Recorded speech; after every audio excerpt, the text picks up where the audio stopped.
Здравейте, приятели! Подбрахме най-полезните играчки за бебета от 0 до 1 годишна възраст, които може да подарите по Коледа. Започваме с находка номер 1. Активната гимнастика на Little Dutch. Много подходяща от 0 до 3 месеца, но изключително полезна през цялата година. Ако пък се чудите какво да подарите на някой, който очаква бебенце съвсем скоро, то тази кутия на Little Dutch е най-добрият избор. Времето по корем в първите 3 месеца е изключително важно, а с този комплект дървени играчки на Little Dutch е дори приятно.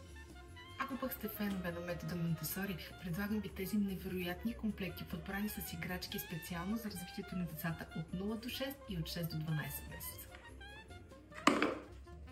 Един от моите топ подаръци със сигурност е мултиактивния куб. Използва се не само през първата година, а и в цялата втора.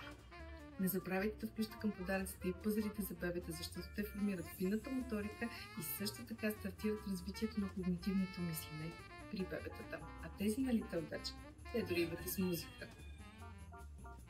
Когато пък опитите за изправяне започнат, имате нужда именно от тази активна маса. Тя подпомага неговата груба моторика и в същото време му предлага когнитивни игри. Първата година е свързана и с първите стъпки, затова вземете му проходилка, но не от онези, където бебето просто виси, а по-скоро като тази, където то реално трябва да се учи да пази баланс. Това ще е първата Коледа за някои от вашите бебенца. Вълнуващо, нали? Зарадвайте ги с най-невероятния подарък от WeedKit BG.